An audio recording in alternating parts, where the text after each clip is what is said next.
कहानी की शुरुआत में हमें माटिया नाम की एक जर्नलिस्ट को दिखाया जाता है जो कि इस समय साउथ ईस्ट एशिया में किसी बिल्डिंग में थी। असल में वो कई महीनों से एक गैंग पर रिसर्च कर रही थी। दरअसल ये जो गैंग है ना, ये बच्चों को किडनैप करता है और उन्हें ब्लैक मार्केट में बेचता है। इसकी हर एक जानकारी माटिया अपने ऑफिशियल अकाउंट पर अपलोड भी करती थी। वैसे तो वो हर दिन इस चीज पर रिसर्च कर रही थी, लेकिन आज वो इस गैंग का असलियत सामने लाने के लिए सीधा बिल्डिंग के अंदर घुस जाती है। अंदर जाते ही वो एक आदमी को देखती है जो कि एक बच्चे को टॉर्चर कर रहा था। वो उस आदमी पर हमला करती है और बच्चे को लेकर के यहाँ से भागने लगती है। हालांकि उसी समय कुछ लोग आकर के उसे पकड़ लेते हैं, लेकिन वो उस बच्चे को भगा देती है। इसके बाद माटिया अकेले ही इन गुंडों के साथ में फाइट करने लगती है, लेकिन असल में ये सब करने का कोई फायदा नहीं निकलता, क्योंकि जिस बच्चे को वो बचाने के लिए आई थी उस बच्चे के सामने क्रॉसबो मैन आ जाता है और बच्चे को मार देता है। माटिया कोशिश तो करती है, लेकिन वो उस बच्चे को बचा नहीं पाती। यहीं पर हमारी मुलाकात जोए नाम के एक आदमी से होती है जो इस गैंग को लीड कर रहा था।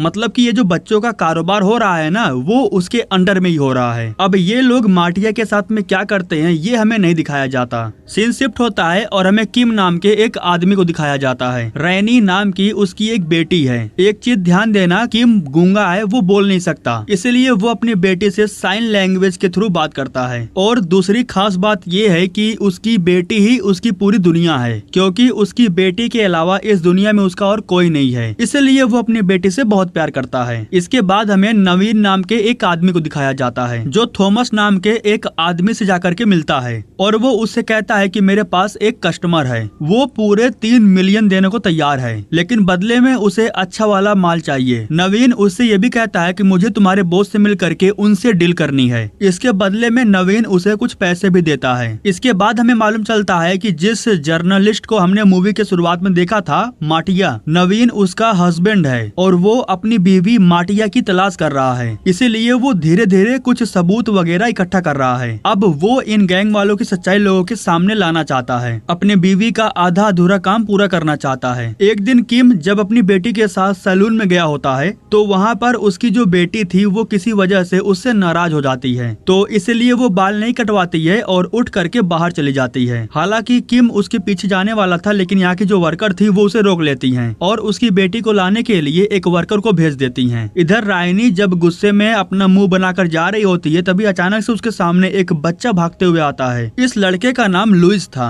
वो रायनी से कहता है कि मेरी बहन का एक्सीडेंट हो गया है, वो बहुत तकलीफ में है। जब रायनी उससे पूछती है कि तुम्हारी बहन कहाँ पर है, तब लुइस उसे अपने साथ एक्सीडेंट वाली जगह पर लेकर के जाने लगता है। इधर सैलून की जो वर्कर रायनी के पीछे गई थी वो वापस आकर के किम को बताती है कि वो कहीं नहीं मिली। इसके बाद किम जल्दी से भाग करके अपनी बेटी को ढूंढने के लिए जाता है। इधर जो लुइस था वो रायनी को अपने साथ लेकर के एक सुनसान जगह पर जाता है, जहाँ पर कुछ लोग थे जो रायनी को एक थैले के अंदर किडनैप कर लेते हैं। इसके बाद ये लोग रायनी को अपनी ब्लू वैन में फेंक देते हैं और फिर ये लोग लुइस को भी जबरन अपनी वैन में बैठा लेते हैं। तभी जो किम था वो भागते हुए यहाँ पर आ जाता है और वो इन लोगों को बच्चों को किडनैप करते हुए देख लेता है। जब उसे शक होता है तब वो इनके वैन के पीछे भागता है। वैन के ऊपर कूद कर चढ़ने के बाद वो जल्दी से हैंड ब्रेक मार देता है, जिसके बाद वैन रुक जाती है। इसके बाद किम जल्दी से गाड़ी की चाबी निकालता है और उसे दूर फेंक देता है। तभी अचानक से गाड़ी के पीछे से बलवान नाम का एक आदमी आता है और वो किम के ऊपर हमला करके उसके साथ में फाइट करने लगता है। इनके बीच जब जोरदार फाइट हो रही थी तभी थॉमस तेजी से भागते हुए आता है और वो किम को एक जोरदार किक मारता है। इसके बाद ये दोनों किम को पकड़ लेते हैं और पास ही के एक बिल्डिंग के अंदर लेकर चले जाते हैं, जहाँ पर किम खुद को आसानी से छुड़ा लेता है और फिर वो इन लोगों के साथ में फाइट करने लगता है। वैसे तो ये दोनों काफी हट्टे कट्टे थे और किम अकेला था,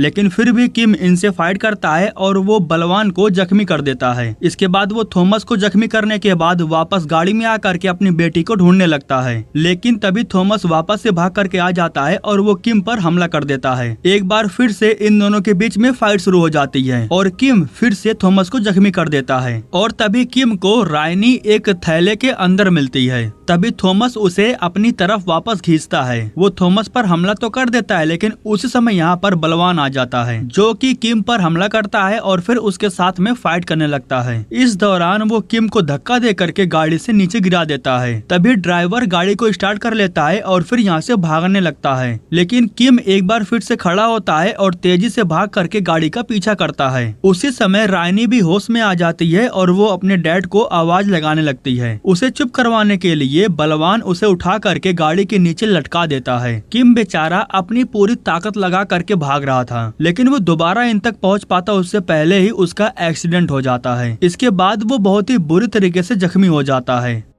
इसके बाद किम जल्दी से भाग करके पास ही के पुलिस स्टेशन में जाता है और जो भी सीन हुआ था, जो कुछ भी उसे याद था, वो सब कुछ पेपर पर लिख देता है। गाड़ी का नंबर, मॉडल, जो कुछ भी उसे पता था वो सब कुछ बता देता है। वो ये भी कहता है कि टाइम नहीं है, सीसीटीवी कैमरा चेक करने के लिए बोलता है, जिस पर पुलिस वाला कहता है अगर आपको रिपोर्ट लिखवाना है तो जाकर के लाइन में खड़े हो जाइए। इस बात से किम बहुत भड़क जाता है। तभी यहाँ पर मायरा नाम की एक पुलिस आती है जो कि सब इंस्पेक्टर है और वो किम की रिपोर्ट लिखने को तैयार हो जाती है। लेकिन जब वो उसकी रिपोर्ट लिखने के लिए जा रही थी तभी यहाँ पर कैप्टन मयंक आ जाता है, जो किम से कहता है कि हम आपकी रिपोर्ट लिख लेंगे, जब कुछ पता चलेगा तो हम आपको बता देंगे। मतलब वो किम की बातों को ज्यादा सीरियस नहीं लेता। किम के पास और कोई ऑप्शन नहीं था, इसलिए वो वापस घर जाने लगता है। लेकिन तभी वो बोर्ड पर ढेर सारे बच्चों के मिसिंग फाइल देखता है। तब उसे समझ आ जाता है कि इन पुलिस वालों से कुछ नहीं होने वाला। इसके बाद हमें रायनी को दिखाया जाता है। जब उसे होश आता है तब उसे मालूम चलता है कि वो बहुत सारे बच्चों के साथ एक कमरे में बंद है। कमरे में पूरा अंधेरा था और यहाँ से बाहर निकलने का कोई रास्ता नहीं था। इधर किम वापस घर आता है और ठंडे पानी से खुद को भिगोने के पास कुछ पिल्स वगैरह खाता है। इस दौरान वो अपनी बेटी को ढूंढने के लिए कुछ क्लू ढूंढ रहा था। जब वो दोबारा सीन्स को याद करता है तब उसे मालूम चलता है कि उसने वैन में एक लोगो देखा था।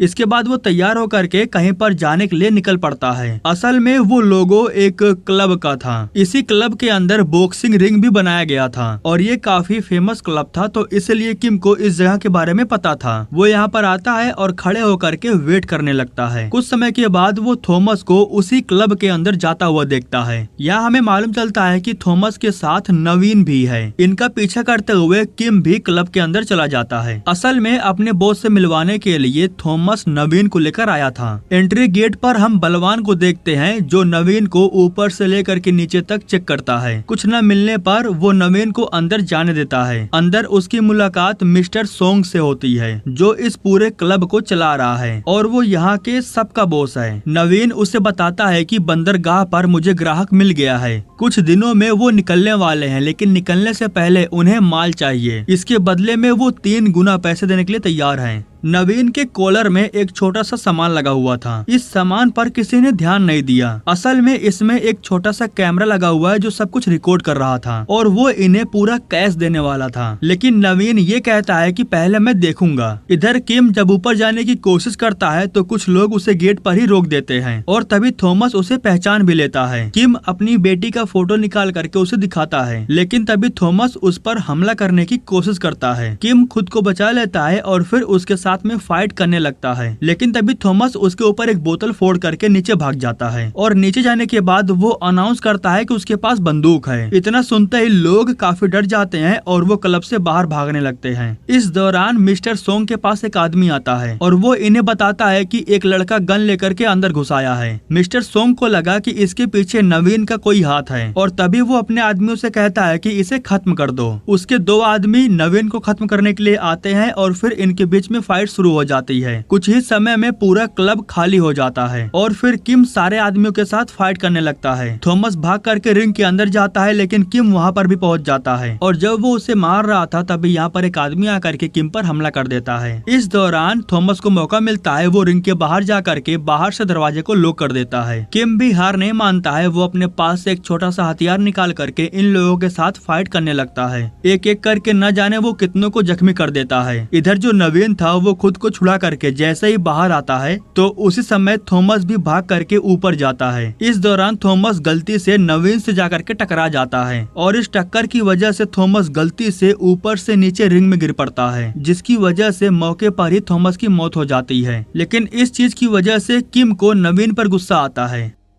इसके बाद नवीन जल्दी से भाग करके कंट्रोल रूम में जाता है, जहां कंप्यूटर में पेन ड्राइव लगा करके वो सारे डाटा को ट्रांसफर करने लगता है। लेकिन उसी समय यहाँ पर किम आ जाता है और वो उस पर हमला कर देता है। इसके बाद इन दोनों के बीच में फाइट शुरू हो जाती है। फिलहाल इन दोनों को ये नहीं पता था कि ये दोनों एक ही डिपार्टमेंट के हैं। मतलब किम को नहीं पता था कि नवीन इस गैंग के साथ में नहीं जुड़ा हुआ है, बल्कि वो तो इस गैंग को एक्सपोज करने में लगा हुआ है। वो अपनी बीवी को ढूंढ रहा है। वो तो अच्छा था कि फाइट के दौरान नवीन को उसकी बेटी की फोटो दिख जाती है। तब नवीन समझ जाता है कि वो भी अपनी बेटी को ढूंढ रहा है। नवीन उसे बताता है कि मैं इस गैंग का हिस्सा नहीं हूँ, बल्कि मैं भी अपनी बीवी को ढूंढ रहा हूँ। मैं तुम्हें सब बताऊंगा, लेकिन फिलहाल अभी यहाँ से हमें निकलना होगा। नवीन जल्दी से जा करके पेन ड्राइव को निकालता है और फिर ये दोनों यहाँ से निकल जाते हैं। इनके जाने के बाद थॉमस की जमकर धुलाई होती है। मिस्टर सोंग उसे बहुत मारता है क्योंकि नवीन को लेकर वही तो आया था। यहाँ पर एक बात का और खुलासा होता है, असल में थॉमस लुइस का बाप है। थॉमस के इस गलती की वजह से लुइस के सामने ही उसे जान से मार देते हैं। लुइस बेचारा क्या कर सकता था। इसके बाद उसे भी ले जा करके बाकी बच्चों की तरह कोठरी में डाल देते हैं। और जब यहाँ पर रायनी उसे देखती है तो वो और गुस्सा हो जाती है। वो उसके पास जा करके उससे पूछती भी है कि आखिर उसने ऐसा क्यों किया। तुम्हें क्या लगा कि ये लोग तुम्हें छोड़ देंगे? देखो उन लोगों ने तुम्हारा भी यही हाल किया। बाप मारा जा चुका था, इसलिए लुइस थोड़ा अपसेट था। वो रायनी के साथ में लड़ाई करने लगता है। वो तो अच्छा था कि कुछ बच्चे बीच में आ जाते हैं जो लड़ाई को रोकते हैं। इधर नवीन किम को बताता है कि तुम्हारी वजह से मेरी 2 महीने की मेहनत खराब हो गई। वो मुझे ले जा करके बच्चों को दिखाने वाला था, लेकिन तुम्हारे आने के बाद सब कुछ खत्म हो गया। कैमरे के जरिए नवीन को कुछ एविडेंस मिल गया था, जिसे वो माटिया के ऑफिशियल अकाउंट में अपलोड कर देता है। इसके बाद वो किम को बताता है कि मेरी बीवी इस गैंग को एक्सपोज करने में लगी हुई थी और फिर अचानक से वो गायब हो गई। हमें अभी तक ये पता नहीं चल सका कि आखिर वो गैंग बच्चों को किडनैप कैसे करती है। ये बात सुनकर किम को कुछ याद आता है। वो हर एक फोटोज में ब्लू वैन को देखता है। जहाँ जहाँ बच्चे किडनैप हुए वहाँ वहाँ ब्लू वैन खड़ी थी। ये ब्लू वैन एक प्रकार से फ्रीजर था। बच्चे कितना भी चिल्लाएं, अंदर से एक भी आवाज नहीं आता। फिलहाल नवीन को इस जगह के बारे में पता था। नवीन और किम सुबह होने से पहले फार्म हाउस के पास जाकर के पहुंच जाते हैं, जहां वो बर्फ बना करके उसे डिलीवर किया जाता था। किम और नवीन अलग अलग रास्तों से अंदर जाने का फैसला करते हैं। किम सामने के रास्ते से जाता है जहां पर बहुत सारे बंदे थे और फिर वो इन सब के साथ फाइट करने लगता है। इधर नवीन जब पीछे के रास्ते से अंदर जाता है तब वो ढेर सारी बॉडीज को बर्फ के अंदर देखता है, जिनमें से एक बेचारा वो थॉमस भी था। तभी यहाँ पर बलवान आ जाता है जो नवीन पर हमला कर देता है और फिर उसके साथ में फाइट करने लगता है। उसी समय शॉटगन लेकर के मिस्टर सोंग आ जाते हैं, जो कि नवीन को शूट करते हैं, लेकिन जैसे तैसे करके वो खुद को बचा लेता है। इसके बाद नवीन और किम ये दोनों मिल करके एक प्लान बनाते हैं। सबसे पहले किम मिस्टर सोंग का ध्यान भटकाता है और फिर जैसे मौका मिलता है तो नवीन उनके ऊपर बर्फ गिरा देता है, जिससे वो जमीन पर गिर करके बेहोश हो जाते हैं। लेकिन तभी बलवान सांड की तरह भागते हुए आता है और वो इन दोनों पर हमला कर देता है। फाइट के दौरान किम उसके हाथों से हथौड़ा छीन लेता है। इसके बाद उसी हथौड़े से बलवान के ऊपर हमला करके उसकी खोपड़ी खोल देता है। इसके बाद ये लोग मिस्टर सोंग से पूछताछ करने के लिए उसे रिमांड पर लेते हैं। इसके बाद तुरंत जोय के पास कॉल जाता है और तब जाकर के उसे मालूम चलता है कि उसकी फैक्ट्री पर क्या क्या हुआ है। और ये फोन किसने किया था पता है? थाने का कैप्टन मयंक ने। वो जोय को बताता है कि कोई चाइनीज आदमी है, असल में वो अपनी बेटी को ढूंढ रहा है। तुम्हारी फैक्ट्री पर जो कांड हुआ है उसके पीछे उसी का हाथ है। इधर ये लोग मिस्टर सोंग से सच्चाई उगलवाने के लिए उसे हाई वोल्टेज का झटका दे करके उसे टॉर्चर कर रहे थे, लेकिन वो मुंह खोलने के लिए तैयार ही नहीं हो रहा था, इसलिए उसे और टॉर्चर करते हैं। यहाँ वो नवीन को बताता है कि तुम्हारी बीवी हमारे पास आई थी। हालांकि नवीन उससे पूछता भी है कि उसके साथ क्या हुआ, वो कहाँ पर है, जिस पर सोंग कहता है कि मुझे सच में नहीं पता कि उसके साथ आगे क्या हुआ था।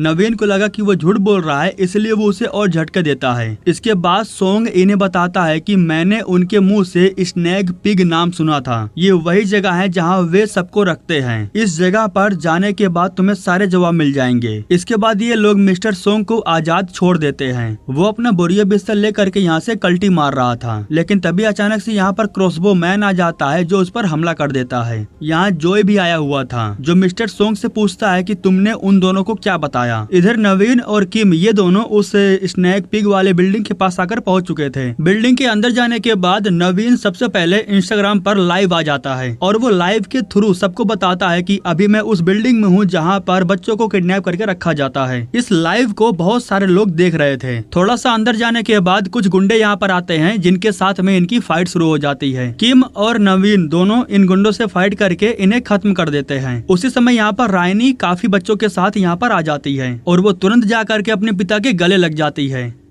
एक चीज ध्यान देना, बाहर के साइड में पूरी पुलिस फोर्स आकर के पहुंच चुकी थी। यहाँ पर जो मायरा थी वो अपने कैप्टन मयंक से अंदर जा करके गुंडों को रोकने की रिक्वेस्ट करती है, लेकिन जैसे कि मयंक तो मिला हुआ था इसलिए वो साफ साफ कह देता है कि हमें इन सब में नहीं पड़ना है। उसी समय यहाँ पर हम सैकड़ों गुंडों को देखते हैं जिनके हाथों में हथियार था। वो सारे गुंडे इन पुलिस वालों के सामने ही बिल्डिंग के अंदर घुस जाते हैं। कैप्टन मयंक इन लोगों को रोकता भी नहीं है। इधर जो रायनी थी वो बाकियों को अपने साथ लेकर के ऊपर के फ्लोर पर जाती है, क्योंकि ऊपर के फ्लोर पर और भी बच्चों को बंधक बना करके रखा गया था। गुंडों के आने से पहले किम और नवीन इन सारे बच्चों को ऊपर की तरफ भेज देते हैं। वो दोनों गुंडों से लड़ते हैं, उनसे फाइट करते हैं। इस दौरान जो सारे बच्चे थे वो ऊपर के साइड में भाग करके चले जाते हैं, लेकिन दिक्कत की बात ये था कि यहाँ से नीचे उतरने का कोई रास्ता नहीं था। तभी लुइस कुछ कपड़ों को ढूंढता है और फिर ये सारे बच्चे कपड़ों को एक साथ बांध देते हैं। कपड़ों को बांधने के बाद एक रस्सी के जैसा बना लेते हैं। एक तरफ लुइस कपड़े को पकड़ करके खड़ा हो जाता है और दूसरी तरफ ये लोग कपड़े को नीचे फेंक देते हैं। इसके बाद कपड़े को पकड़ करके एक एक करके सारे बच्चे नीचे उतरने लगते हैं। बच्चों के अंदर ये जोश देख करके मायरा के अंदर भी जोश आता है और वो अपनी टीम के साथ अंदर जा करके गुंडों को रोकने का फैसला करती है। हालांकि मयंक एक बार फिर से उसे रोक देता है, लेकिन इस बार पुलिस वाले भी उसकी बात नहीं सुनते। सारे पुलिस वाले मायरा के सपोर्ट में थे। इसके बाद मायरा के साथ में कुछ पुलिस वाले अंदर जाते हैं गुंडों को रोकने के लिए और वहीं कुछ पुलिस वाले बच्चों को बचाने के लिए जाते हैं। पुलिस वाले अंदर जा करके सारे गुंडों को हिरासत में ले लेते हैं। मामला शांत होने के बाद ये खबर तेजी से फैलने लगती है। अब जैसे कि ये पूरी बिल्डिंग जोय के अंडर में थी तो उसकी बदनामी होती है। यहाँ सिर्फ जोय की बदनामी नहीं होती है, बल्कि जोय के जो ससुर जी थे ना वो भी बदनाम होते हैं। असल में वो अपने ससुर जी के साथ में बिजनेस कर रहा था, लेकिन ये बात सच है कि उसके ससुर जी को नहीं पता था कि वो बच्चों को किडनैपिंग का काम करता है, इसलिए उसके ससुर जी उस पर थोड़ा गुस्सा भी थे। कैप्टन मयंक जोय को गिरफ्तार करने के लिए आया था और उसे करना ही पड़ेगा क्योंकि बात काफी ज्यादा फैल गई है। तभी जोय कहता है कि मैं तो ये सब कुछ पैसों के लिए कर रहा था, मेरे पास ढेर सारे पैसे होते तो मुझे भी इस खानदान में इज्जत मिलता। लेकिन इस बात पर जो रिश्तेदार थे वो भी जोय पर भड़क जाते हैं, जिस पर जोय का दिमाग खराब होता है और वो उसके उंगली को ही काट लेता है। इसके बाद शराब की बोतल से वो उस पर हमला कर देता है। इन सबको मारने के बाद वो कैप्टन मयंक को भी नहीं छोड़ता, वो उन्हें भी जान से मार देता है। उसी समय उसके ससुर जी तलवार निकाल करके जोय पर हमला करते हैं, लेकिन जोय उन्हें आसानी से पकड़ लेता है। इसके बाद वही तलवार उनके अंदर घुसा करके उन्हें जान से मार देता है। इधर पुलिस स्टेशन के अंदर सारे परिवार वाले अपने बच्चों से आकर के मिलते हैं। वैसे किम और नवीन ने जो कुछ भी किया था वो सेल्फ डिफेंस में किया था, लेकिन जो कुछ भी किया था वो भी एक जुर्म ही था, तो इसीलिए आज रात के लिए उन्हें जेल में बंद ही रहना होगा। कल सुबह बेल मिलते ही उन्हें छोड़ दिया जाएगा। तब तक के लिए रायनी को मायरा संभालने वाली थी। इसके बाद हमें बलवान को दिखाया जाता है, जिसे काफी समय के बाद होश आता है। जब वो बाहर आता है तब उसे मालूम चलता है कि उसके पिता को मार दिया गया है। असल में मिस्टर सोंग उसका बाप था। इसके बाद हमें जोय को दिखाया जाता है जो क्रॉसबो मैन के साथ अपनी कार में पुलिस स्टेशन के बाहर बैठा हुआ था। कुछ समय के बाद क्रॉसबो मैन कार से बाहर निकलता है और स्टेशन के अंदर जा करके पुलिस वालों पर हमला करने लगता है। हमला करने के दौरान एक पुलिस वाला गन से फायर कर देता है। फायरिंग की आवाज बाकी के लोग भी सुन लेते हैं, जिससे उन्हें भी मालूम चल जाता है कि कुछ गड़बड़ है। मायरा जल्दी से जा करके लुइस और रायनी को छुपने के लिए बोल देती है। इसके बाद वो खुद जा करके क्रॉसबो मैन को रोकने की कोशिश करती है। दोनों आमने सामने थे, लेकिन दोनों के हाथों में हथियार था, इसलिए कोई एक दूसरे पर हमला नहीं करता। लेकिन इस दौरान जोय को मौका मिल जाता है, वो मायरा पर हमला कर देता है। इसके बाद वो मायरा के करीब आकर के उसे जोरदार किक मारता है, जिसकी वजह से वो काफी जख्मी हो जाती है। इधर किम और नवीन को मालूम चल गया था कि ऊपर के साइड में कुछ गड़बड़ है। जेल की चाबी ठीक इनके सामने पड़ी हुई थी, जिससे ये लोग जैसे तैसे करके लेने की कोशिश करते हैं। कुछ समय के बाद क्रॉसबो मैन और जोय ये दोनों नवीन और किम को ढूंढते हुए नीचे आते हैं। यहाँ पर इन्हें कोई नहीं मिलता क्योंकि वे लोग ताला खोलकर भाग गए थे। किम जल्दी से भाग करके अपनी बेटी के पास जाता है, लेकिन ये लोग यहाँ से बाहर निकल पाते उससे पहले यहाँ पर जोय और क्रॉसबो मैन आ जाता है। किम जल्दी से क्रॉसबो मैन का ध्यान भटकाता है और फिर उसके साथ में फाइट करने लगता है। और इधर जो नवीन था वो जोय के साथ में फाइट कर रहा था। और अचंभित कर देने वाली बात ये थी कि उसी समय यहाँ पर बलवान भी आ जाता है। अब आपको लग रहा होगा कि अब